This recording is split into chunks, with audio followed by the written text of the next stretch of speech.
Good evening, December 17th, 2024. Bit of an update on the drone issue. I'm going to share this video with you here and then another one. And some questions I'm having, of course. Don't we all? For a classified briefing about those mystery drones flying over many parts of the East Coast. The Pentagon also set to take questions today at a briefing. It and several other agencies insist these drones don't pose a threat at this time and admit the military is restricted in what it can do until there's proof of a threat. News Nation's Joe Khalil is on Capitol Hill today. Joe, you've been talking to lawmakers about these drones. Have you even spoken to one lawmaker who can give you anything to work with and say what's going on here? You know, honestly, no, Markey. Every single lawmaker, even those at the very highest levels of the intelligence committees, those members have been really frustrated from the beginning of this episode because several of them have told us they are either not getting the information. Most truly believed up until yesterday that the White House and several agencies that handle national security simply didn't know what these things were. Now we have a bit more information overnight from the White House and from all of our national security and defense agencies together, putting out a joint statement. So this is the Pentagon, the FBI, the FAA, and Homeland Security all together saying here, quote, "We assess the sightings to date include a combination of lawful commercial drones, hobbyist drones, law enforcement drones, as well as manned fixed-wing aircraft, helicopters, and STARS, mistakenly reported as drones." And it goes on to say, "We've not identified anything anomalous and do not assess that the activity to date presents a national security or public safety risk." So another...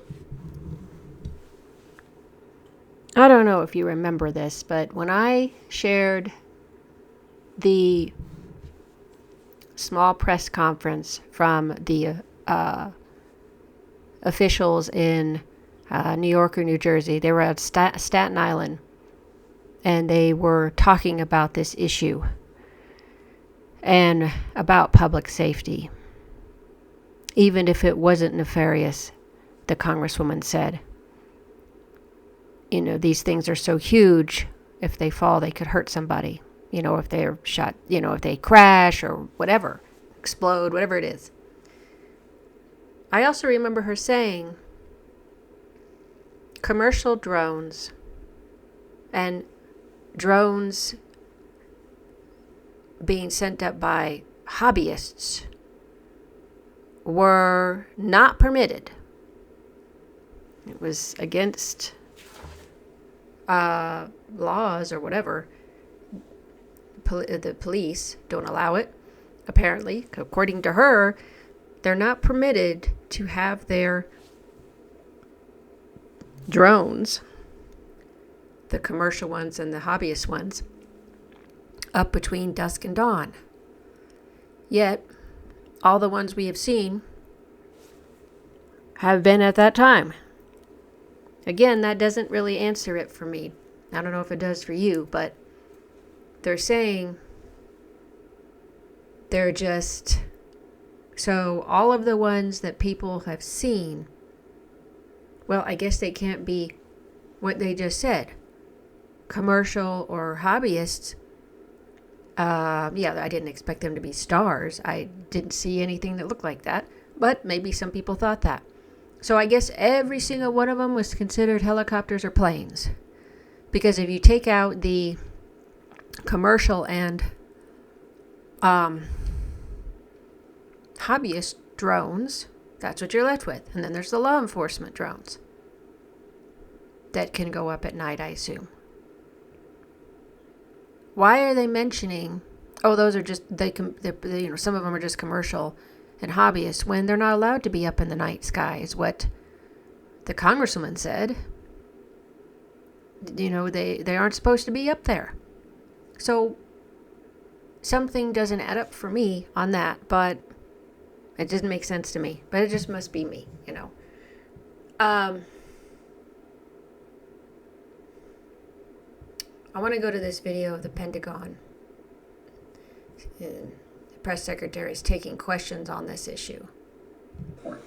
On drones for a second, what was the thinking behind sending additional detect and track systems to Picatinny Arsenal and Naval Weapons Station Earl? And are there other facilities that might get more of these systems in the future? Yeah, so a couple things. So first of all, again, a lot of focus on this right now for all the obvious reasons, some of which includes those sitting in this room here. And so we're going to take this seriously. And so ensuring that installations, in this case Picatinny and Earl, have the capabilities they need to detect, to identify and track as appropriate in the event there's drone activity near those facilities.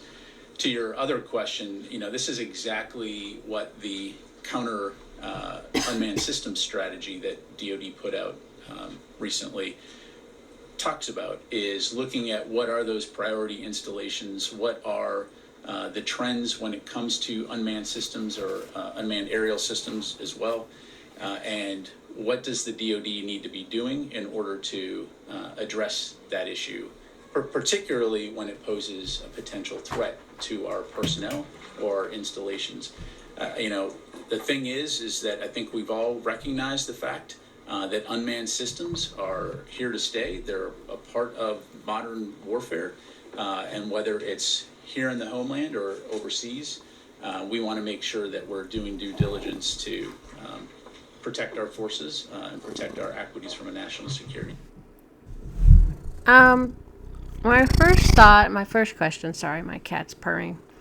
My first question on that is, they're just now trying to get something to detect these unmanned aerial vehicles, or whatever they're called, UAVs, these drones.